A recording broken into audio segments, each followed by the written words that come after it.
Hello everyone, this is Ram Bishnoi and today we are going to discuss class 9th SST Social Science worksheet number 14।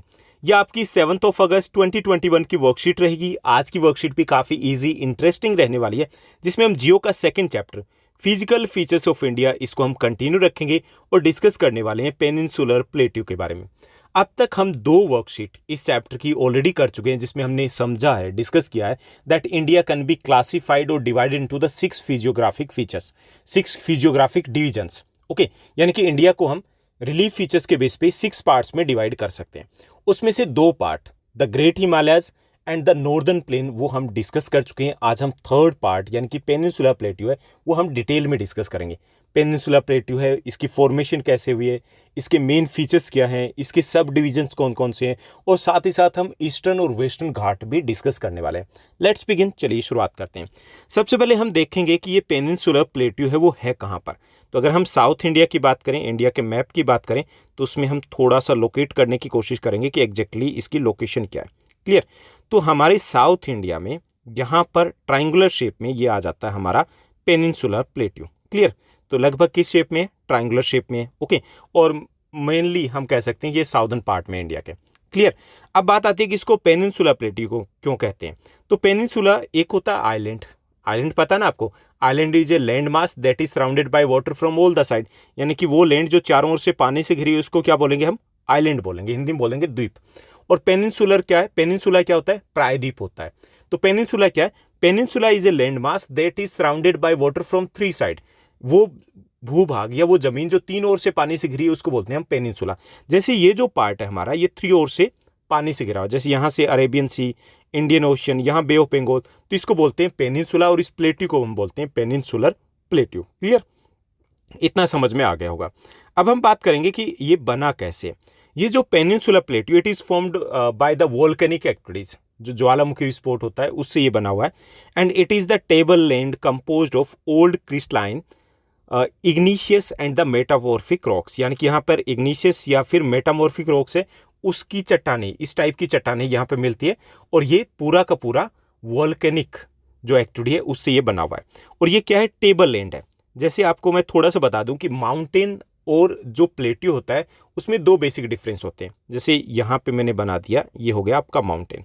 Mountain जो होता है उसका ढाल जो होता है, ओके, स्लोप जो होता है वो ढाल खड़ा होता है। ठीक। दूसरे एक इसका जो शिखर होता है, टॉप होता है, वो नुकीला होता है।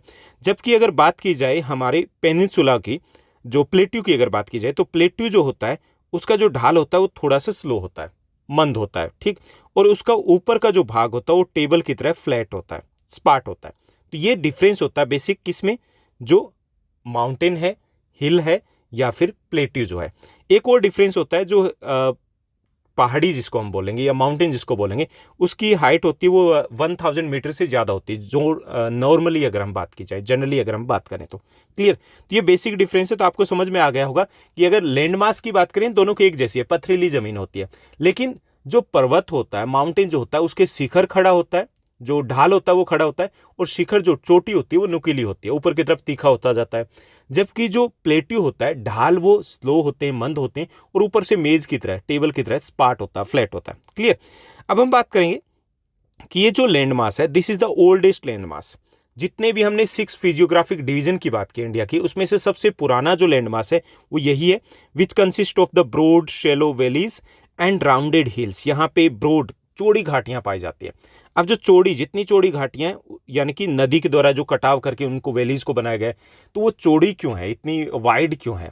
तो इसका ब्रॉड होने का कारण यह कि बहुत पुराना ये भूभाग है, तो इतने लंबे लॉन्ग पीरियड में कटाव कर दिया गया है। दूसरा, यहाँ की जो राउंडेड हिल पाई जाती है, तो वो भी एक तरीके से एविडेंस है कि ये एक ओल्ड लैंड मास है, क्योंकि वो भी इरोजनल जो वर्क है उसके कारण वो राउंडेड हो चुकी है। क्लियर? अब बात करते हैं इसकी अदर फीचर्स की, पेनिनसुला प्लेट्यू की। तो जो पेनिनसुला प्लेट्यू है that is rich in the minerals, minerals में रिच है, इसलिए इसको हम स्टोर हाउस ऑफ मिनरल्स कहते हैं। ठीक। मिनरल्स में काफी रिच है। And it is also rich in the forest, forest है, यानी कि उसमें भी फॉरेस्ट रिसोर्सेज है, उसमें ये काफी रिच है। So this part is rich in the mineral like iron, coal, bauxite and which has immense industrial importance, जो कि इंडस्ट्रीज के लिए काफ़ी इंपॉर्टेंट है। तो एक तो यहाँ पे मिनरल्स काफ़ी ज़्यादा पाए जाते हैं। इंडिया के अगर टोटल मिनरल्स की बात की जाए तो out of total minerals 80 to 85% जो मिनरल्स है वो हमें इसी पेनिनसुला प्लेट्यू रीजन से मिलते हैं। Clear. Second, this region is quite rich in the forest too, जो फॉरेस्ट है, फॉरेस्ट रिसोर्सेज है, उसमें काफ़ी रिच है। थर्ड, ये जो पार्ट है हमारा पेनिनसुला प्लेट्यू, यहाँ पर ब्लैक सॉइल मिलती है and black soil is very suitable and very fertile soil and very suitable for the agriculture, particularly cotton crop की बात की जाए, इसीलिए इसको कॉटन सॉइल भी बोलते हैं। तो इन 3 कारणों से ये हमारे लिए काफ़ी इंपॉर्टेंट हो जाता है। अब हम बात करेंगे इसके क्लासिफिकेशन की, डिवीजन की। Plateau consist of 2 broad divisions, यानी कि इसको हम 2 पार्ट में डिवाइड कर सकते हैं, यानी कि 2 इसके मेन पार्ट है। इसमें पहला जो पार्ट है that is the central highland और सेकंड है डेक्कन प्लेट्यू। दोबारा से मैं बता दूं कि सेंट्रल हाईलैंड कहाँ है और डेक्कन प्लेट्यू कहाँ पर है। तो ये हमने जो मैप बनाया, यहाँ से निकलती है Narmada river that falls into Arabian C.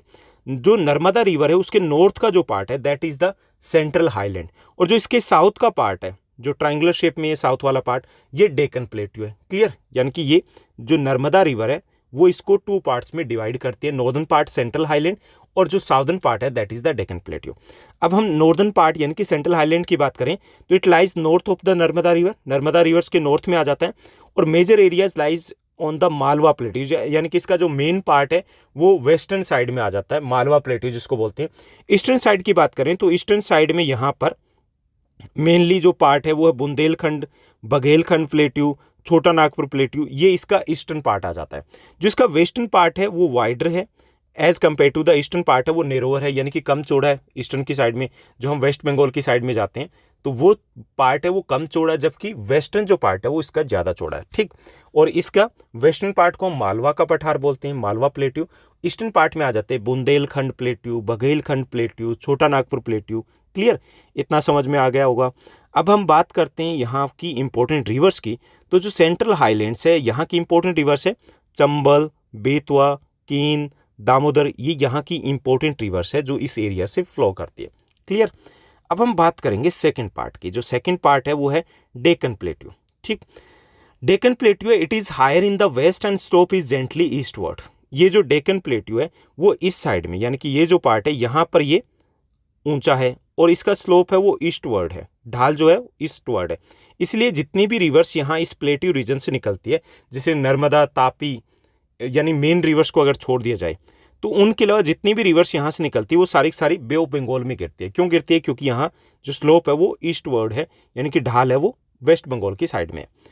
The black soil area found here, यहाँ पे ब्लैक सोइल का एरिया मिलता है, that is known as the Deccan trap इसको कहा जाता है, एंड हैज़ वॉल्केनिक ओरिजिन, जो कि वॉल्केनिक इरप्शन से बना हुआ है, and it is very suitable for the growing cotton. इसलिए इस सॉइल को, जो ब्लैक सॉइल का एरिया है, इस ब्लैक सॉइल को हम कॉटन सॉइल के नाम से भी जानते हैं। It has a triangular land mass that lies to the south of the river, Narmada के साउथ में आ जाता है, and the base is Satpura range in the north and flanked by the eastern Ghat and the western Ghat. यानी कि इसके north में Satpura mountain range हो गई, ईस्टर्न साइड में ईस्टर्न घाट और वेस्टर्न साइड में वेस्टर्न घाट है। तो ये हो गया हमारा डेक्कन प्लेट्यू। अब हम डिस्कस करेंगे ईस्टर्न और वेस्टर्न घाट के बारे में। ओके, पहले इनकी लोकेशन को हम देख लेते हैं कि ये कहाँ पर है। दोबारा से हम थोड़ा सा मैप बना लेते हैं, समझ लेते हैं कि ये एग्जैक्टली ईस्टर्न और वेस्टर्न घाट हमारे कहाँ आएंगे। ओके, तो यहाँ पर एक कंटिन्यूस सीरीज है, माउंटेन सीरीज है। ओके, वो है हमारा वेस्टर्न घाट, क्योंकि वेस्ट में है इसलिए इसको वेस्टर्न घाट कहेंगे। यहाँ पर हमारा कटा फटा डिसकंटिन्यूस एक सीरीज आ जाती है, वो है हमारी ईस्टर्न घाट। ठीक, अब हम इसी के बारे में डिस्कस करने वाले हैं। जो ईस्टर्न घाट है इसकी एवरेज हाइट है that is 600 metre and stretches from Mahanadi valley to the Nilgiri in the south, यानी कि महानदी से लेकर के नीलगिरी तक ये फैला हुआ है। All the rivers Godavari, Krishna, Kaveri draining in the Bay of Bengal makes it discontinuous and irregular, यानी कि यहाँ से काफ़ी सारी रिवर्स है जो कहाँ गिरती है, बे ऑफ बंगाल में गिरती है, और उनके इरोजनल वर्क के कारण ये एक डिसकंटिन्यूस सीरीज है, यानी कि कटा फटा है, कंटिन्यूस नहीं है, लगातार नहीं है ये। ओके, यहाँ की हाईएस्ट माउंटेन पीक है वो महेंद्रगिरी है। और इंपॉर्टेंट टूरिस्ट प्लेस की बात करें तो वैसे तो काफ़ी ज़्यादा, लेकिन यहाँ पे उगाम दंदलम, एक ऊटी जिसको हम बोलेंगे, ऊटी कहना ज़्यादा ईजी है, स्पेलिंग वैसे भी इसकी काफ़ी लेंथी है, लंबी है, तो यहाँ पे ऊटी है वो यहाँ का इंपॉर्टेंट एक टूरिस्ट प्लेस है। क्लियर, ये हो गया ईस्टर्न घाट। अब हम बात करेंगे वेस्टर्न घाट की। वेस्टर्न घाट है that lies in the west, western part में ना, तभी तो वेस्टर्न घाट बोल रहे हैं। कंपेरेटली ये हायर है किससे कंपेयर में, ईस्टर्न घाट से अगर कंपेयर करें, इसकी एवरेज हाइट है 900 to 1600 मीटर, जबकि उसकी कितनी थी, ओनली 600 मीटर थी। तो उससे लगभग ज़्यादा डबल हो गया, डबल से भी ज़्यादा यहाँ की ऊंचाई है। ये कंटिन्यूस सीरीज है, कंटिन्यूस मतलब ये कम कटा फटा है, ओके। और यहाँ की जो मेन रिवर्स है वो है नर्मदा, तापी एंड श्रावती। ये अरेबियन सागर में गिरती है और ये एस्चुरी बनाती है। अब ये एस्चुरी क्या होती है, जैसे जो जितनी भी रिवर्स है हमारी बे ऑफ बंगाल में गिरती है वो बनाती है delta, they form deltas. Delta क्या होता है, एक ट्रायंगुलर शेप में होता है। जब रिवर्स किसी भी ओशन में गिरने वाली होती है उस वक्त जो स्लोप है वो काफ़ी कम हो जाता है, स्पीड कम हो जाती है, तो जो भी मटेरियल वो अपने साथ लेकर के आती है वो वहीं पे डिपॉजिट कर देती है और डेल्टा बनता है उसे। एस्चुरी कब बनती है कि जब स्लोप है वो ज़्यादा तेज़ हो, ढाल कम ना हो, तो रिवर्स आती है स्पीड में और सीधी सीधी सागर में। तो ऐसा यहाँ अरेबियन सी में होता है। तो अपने साथ जितना मटेरियल लेके आती है वो सीधा सीधा कहाँ लेके जाती है, अरेबियन सी में। तो वहाँ पर एक छिछली ज़मीन बन जाती है, कम गहरी शेलो एक पार्ट बन जाता है, उसको बोलते हैं हम estuary, okay. So all these rivers that falls in Arabian Sea they form estuary instead of the deltas, clear. It causes orographic rain, यहाँ पे पर्वतीय बारिश होती है। ओरोग्राफिक रेनफॉल मीन्स ये एक ऑब्स्ट्रैक्ट की तरह वर्क करता है। जैसे मानसून आता है तो मानसून यहाँ से टकरा करके इस एरिया में काफ़ी ज़्यादा हैवी रेनफॉल करता है। और यहाँ की हाईएस्ट माउंटेन पीक है that is the Anamudi, height है 2695 मीटर। तो ये हो गया हमारा peninsula plateau, eastern Ghat and the western Ghat. समझ में आ गया होगा, आई होप बिल्कुल अच्छे समझ में आया होगा। अब हम सेकंड सेगमेंट की बात करेंगे। 4 इजी क्वेश्चंस भी दिए गए हैं जो हमें सॉल्व करने। फर्स्ट हमारा क्वेश्चन रहेगा, which Indian landmass is made up of volcanic deposition. कौन सा इंडियन लैंडमास है जो वॉल्केनिक डिपोजिशन से बना है। So this one is the peninsula plateau is made up of the volcanic eruption. Complete जो पेनिनसुला प्लेट्यू है वो वॉल्केनिक इरप्शन से ही बना हुआ है। आप पर्टिकुलरली इसमें डेक्कन ट्रैप को अलग से मेंशन कर सकते हो, जहां पर ब्लैक सॉइल पे पाई जाती है, ओके। वहां पे डबल लेयर है जो लावा की। अदरवाइज जो पूरा का पूरा हमारा जो पेनिनसुला प्लेट्यू है ये वॉल्केनिक डिपोजिशन से बना हुआ है। नेक्स्ट जो हमारा सेकंड क्वेश्चन है, सेकंड क्वेश्चन रहेगा, name any 2 rivers flowing in the middle highlands. जो सेंट्रल हाईलैंड है, मिडल हाईलैंड को आप सेंट्रल हाईलैंड कह सकते हो। कोई 2 नदियों के नाम बताने जो सेंट्रल हाईलैंड में बहती है, तो वो है Chambal and the Betwa, clear. उसके बाद नेक्स्ट जो हमारा थर्ड क्वेश्चन है, why the extent of the eastern Ghat is not as continuous as the western Ghat. जो ईस्टर्न घाट है वो डिसकॉन्टिन्यूस है, ऐसे कटा फटा है, जबकि वेस्टर्न घाट है वो कॉन्टिन्यूस है। ऐसा क्यों है, ये पूछ रहा है हमारा question. The extent of the eastern Ghat is not continuous due to the erosional work of the rivers Godavari, Krishna, Kaveri which falls into the Bay of Bengal. यानी कि ये जो नदियां बंगाल की खाड़ी में गिरती है और इनके कटाव के कारण ये डिसकंटिन्यूस हो गया, कटा फटा हो गया। उसके बाद fourth and the last question of this worksheet that is why are the plateaus important to us. यहाँ पे प्लेट्यूज की बात की गई, यानी कि हमारे जो प्लेट्यूज है उनकी बात की गई, वो हमारे लिए इंपॉर्टेंट कैसे है। First, peninsula plateau is rich in the mineral resources. ये मिनरल रिसोर्सेज में काफ़ी रिच है and it is known as the store house of the minerals, इसको कहा जाता है। एंड वी गेट 80 to 85% जो हमारे मिनरल्स है वो हम यहीं से लेते हैं, क्लियर। तो it is quite rich in the minerals. Second, dense forest are also found here, it is quite rich in the forest resources में भी काफ़ी रिच है ये एरिया। थर्ड है, black soil is found here in peninsula plateau and it is very fertile and is important for the development of agriculture. ये काफ़ी fertile है और एग्रीकल्चर के डेवलपमेंट के लिए बहुत इंपॉर्टेंट है। तो ये 3 इंपॉर्टेंट पॉइंट हो गए कि ये हमारे लिए पेनिनसुला प्लेट्यू इंपॉर्टेंट क्यों है। तो ये थी हमारी आज की इजी वर्कशीट। आई होप सब कुछ अच्छे से समझ में आया होगा। अगर आपको सही में लगता है कि सब कुछ समझ में आया, अच्छी वर्कशीट हमारी जा रही है, तो इस वीडियो को लाइक करने के साथ साथ शेयर जरूर कीजिएगा। आज के लिए बस इतना ही। Thank you, bye bye, have a nice day. मिलते हैं नेक्स्ट वीडियो में।